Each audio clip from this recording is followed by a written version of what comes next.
Hello, welcome to How to Play D&D, the explainer podcast where one experienced dungeon master and one failed scriptwriter discuss D&D topics. My name is Kinsey, and my sensational guest this week is none other than Daniel Marsh. As always, Marshy, it's an absolute pleasure. You are basically the left foot of the podcast. It's not that handy because I'm right-handed, so we're just going to be toppling all over the show now. I'm also right-handed, so that's really not helpful at all. And I'm also ambidextrous in my feet. I don't know if that's the word for feet, not hands, but there we go. Today's episode, we are talking about player experiences in D&D, and we'll be doing a whole series of these. I don't even know if this episode will come out first, but the idea is that, you know, new people who are tempted to play, or maybe just getting started, can have a whole episode about feeling like they're learning, and they will just kind of hear from, you know, the everyday person playing how their experience went, what they like about it, what they don't like about it, etc. So this already feels way too nice for a Kinsey-led podcast. Do you not think? There's been no joke that would have sent you to HR if you'd said it at work. Yeah, well, there's still That's time. The main difference. I know. I instantly felt like I was too nice. So today's episode is player experiences in D&D. Let's get to it.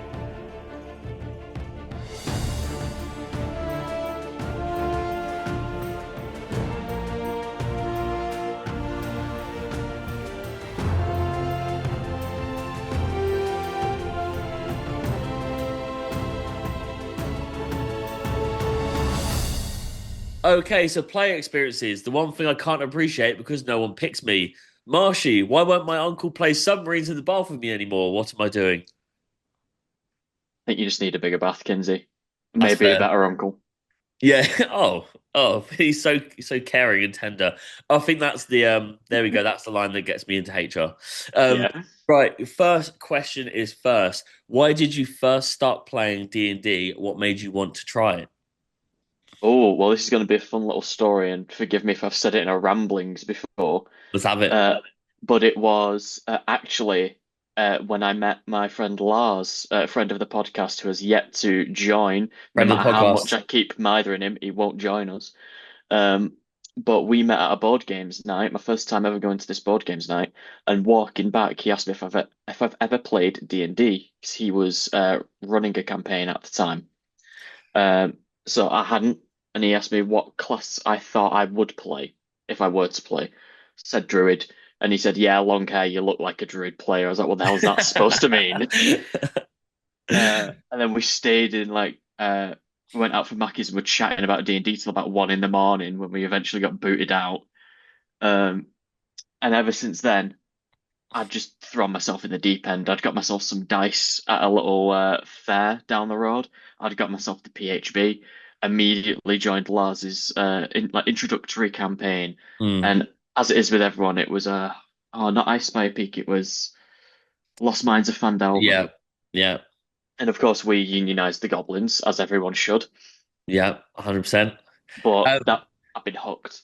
Do you know what? It doesn't surprise me that it was a DM who got you involved. Like, you can't trust them. They're sneaky. They're like the Gestapo. They will get you. I like the good stuff. They'll get you. They know exactly what they're doing. Walking you home, not knowing you. Oh, have you ever? They're scarier than muggers. Honestly, on at 1 a.m. at night, DMs are not the people you want near you. Listen, Lars is someone you don't want to see in a dark alley in the middle of the night.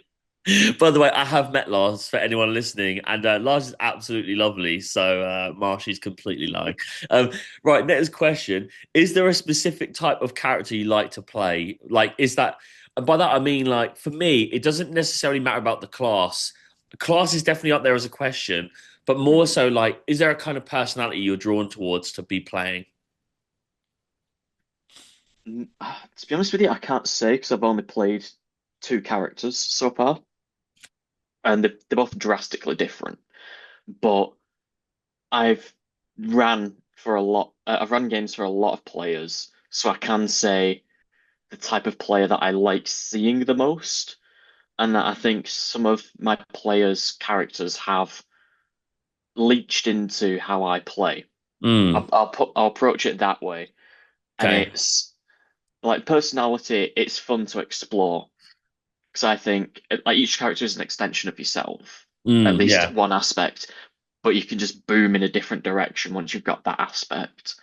Mm. Um, but basically, I like any personality apart from main character syndrome, and I keep having to fight myself away from doing it because I like the cool moments, and it Yeah, yeah. feels good to be the main character, but it's not good for everyone else at the table.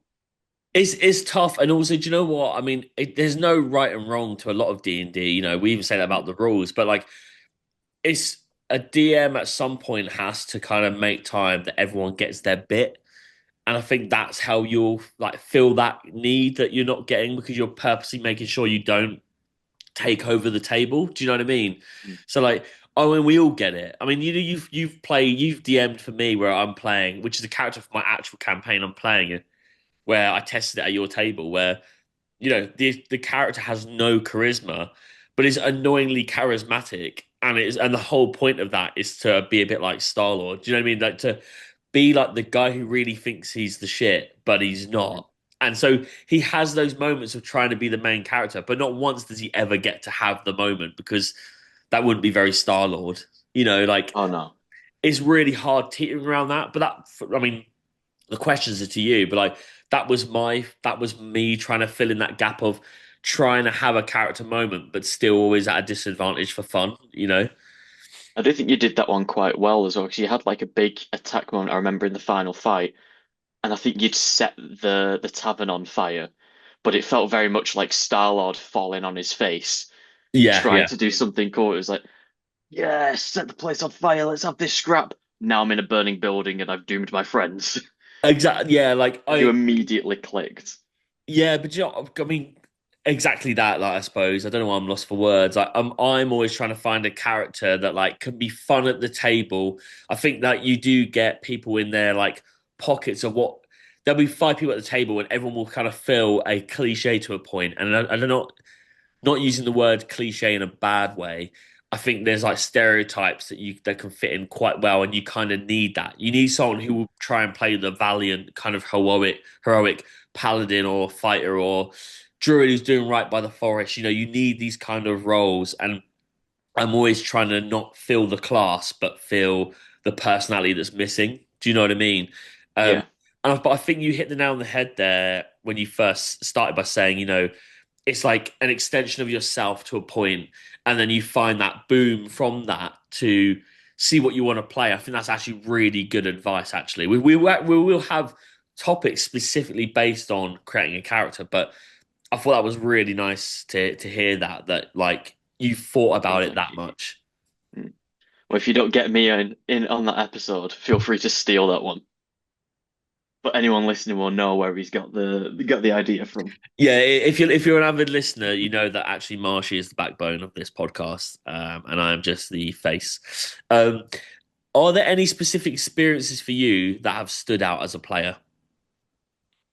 Ooh, I know. Do you know what? If anyone's listening, I actually said to Marshy just before we started. I never give the questions away to the people who are on the podcast, but I did say there'll be questions that will like be a bit of a surprise.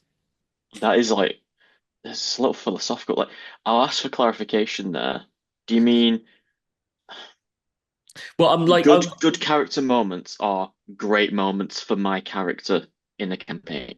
I think that as a player, because like these are player experiences, Yeah, and it doesn't matter what character you're playing, as long as you were a player, not a DM. Like, was yeah, there something at the table? It could have been someone else's moment, but like you were like, this is actually, I love this. Like, this is exactly why I'm playing, or like, you're always chasing that again, that kind of thing. yeah. I've got the moment. So this was in my first campaign. I think like session 2 or 3. It was very early in. I'd maybe had like 5 hours of experience playing D&D at this point. But it's my favorite play moment where Lads was running it and he was resolving combat for two people at the other side of the table. And myself and the player sat opposite, we were discussing what we wanted to do.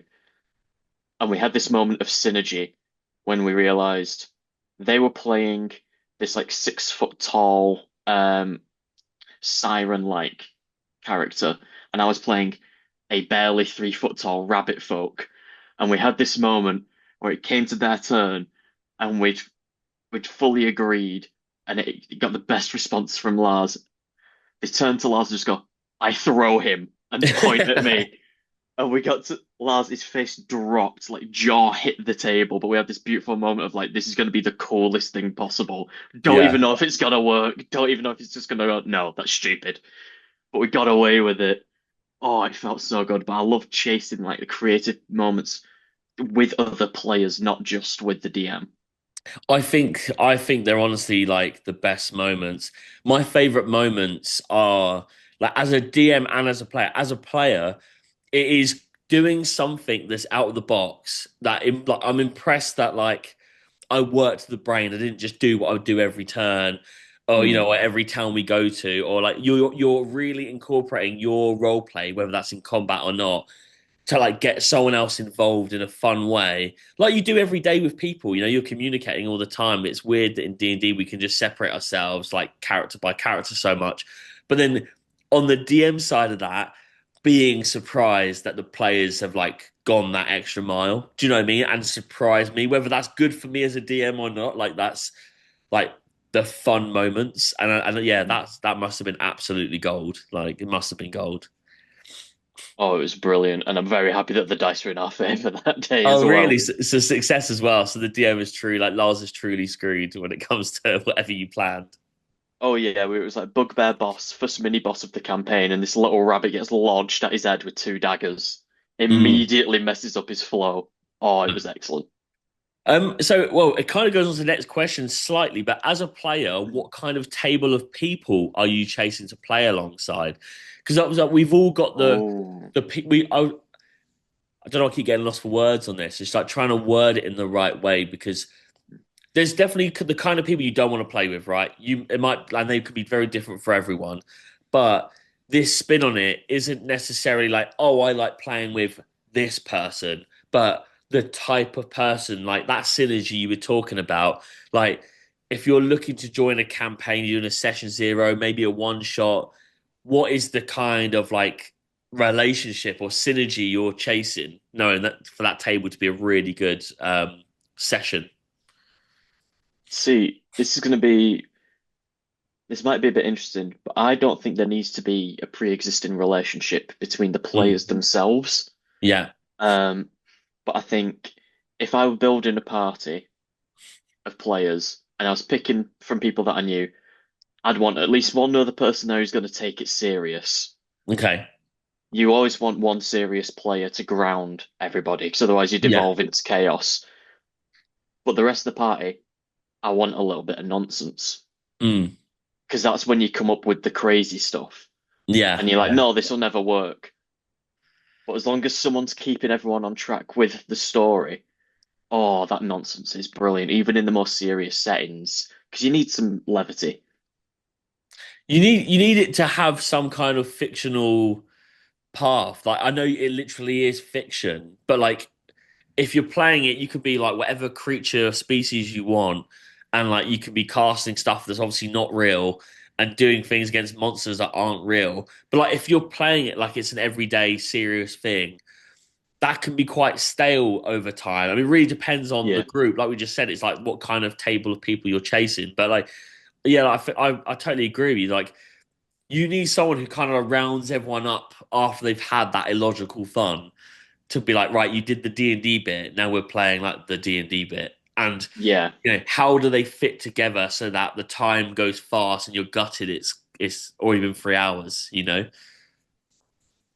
That's exactly it. Because the last thing you want to do is be like gutted 3 hours have gone and you've moved from one tavern to one shop. Yeah. You need someone to keep that story going. Yeah, But God, 100%. you can't have some boring people with you. Yeah, you don't want people who kind of like bring a full stop to everything and like Mm. they just go and do the objectives, like they just go and do the mission and like they want to cut through the kind of like the messy dialogue bits of kind of having fun and they just go and the A to B because then you're like, well, you do that in real life. You don't need to be doing that Yeah. 24/7 in game. There's always moments for it, that's for sure. Um has there been a moment where you felt like it wasn't the group for you? Mm. I think this is a tough one because it could be like, I mean, you might not have experienced that, to be fair. I've Don't know had that I that, but have. I've had that as a DM where Mm. I'm like, I won't get into it too much because we'll do DM experiences as a whole thing as well. But Yeah. um, yeah, where you go, like these people aren't they like it's not that they're not taking it serious because as we just had that discussion, like it is about having fun. There's a balance. But it's like, it seems like they can't be bothered to be here, and that's a lot of time put Mm. in. And I've had that as a player, but the DM has still made the effort despite the other players at the table being like I can get that vibe off of them.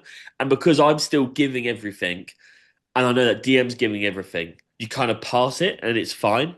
Like it's like a mutual agreement, an unspoken mutual agreement. They're like, well, they know at least you're there for it, and well, at least the DM's here for it, even if the players aren't yet. Maybe we can like rescue them down the road. Yeah. I think you've put into words exactly what I was thinking there, because I've not had a whole group that I thought this isn't for me with yet. And I Yeah, don't know that I will because I've been quite selective with who I play D&D with. But I have had a few players, both who have DM'd for and who I've played with, and I won't name names, but I've thought this isn't for them. Whether it's been a thing of, oh, you've gone on mute, mate. it's me. It's It's definitely you. me. Yeah. So it's been a thing of like they've not been making sessions that they've agreed to. They've not been engaging with their character, engaging with the other players at the table. Yeah. Or when they do turn up, it's like an hour and a half late when we've booked out 3 hours for the session. Yeah. Um, so I don't know that I've had a table that I've been like, I should probably just walk away from this. But I've definitely had tables where I've wanted to say to someone, you should walk away from this. Yeah, like do us all of we've actually spoken about this in our Beyond the Table series about kind of like patience with people, like the relationships, like how you deal with things. And like, people can have a dramatic effect on everyone else at the table, whether that's the DM or the players, like it could kind of end the campaign. Like it can kind of end that gathering of you guys as friends, like coming together can just base around one person's vibe when they turn up, and it's like that can be really difficult as a player to just like let it happen when because you're not in charge. Do you know what I Yeah. mean? And it's not maybe not your home that you're hosting it in, or like it can be a real tough one. Just to go on to the next question because it kind of works with that, and I think this would be good for people who are listening who still haven't played D&D yet. Is how does scheduling work in your current sessions that you're doing? Oh, see, we're very good this time around. And I think Okay, it took a few false starts, um, where we have every Tuesday evening, and it'll be the DM and a player or two will turn up, and I'm always the host. They'll turn up maybe a few hours before. right, We say, everyone get here by 6 p.m. on this Tuesday. Everyone arrives, we play for a few hours, we end around 9-ish, 10-ish.